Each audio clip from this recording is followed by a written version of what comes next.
Bu bezovta anchadan beri bor, oldin o'ng oyog'imga aytdi doktor, keyin 2 oydan beri chap oyog'imga o'tdi.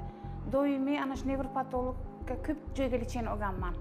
Bu oxirgi ana shu olib chiqqanimga 4-5 kun bo'ldi, bu yerga kelishimdan oldin. Umuman yura olmay qoldim keyin. Keyin lekin ana yuk ostilarda, yuk ostida shunaqa lecheniyalarni oldim. Massaj yo'q, effekti umuman bo'lmadi. Даже qiyinlashdi keyin yurishim yanada.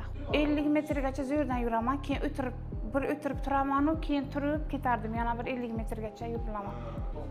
To'xtab yuraman-da. Keyin og'riq xuddi kechqurunlari pristupda og'riq tutardi. Chap oyog'imga-da 2 oydan. Bugun 2-kun, kecha juda ham yaxshi o'zgarish. Turib bemalol yuryapman.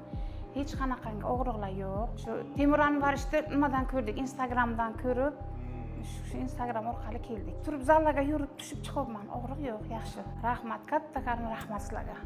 Og'riqlarim yo'qoldi deyish qilib.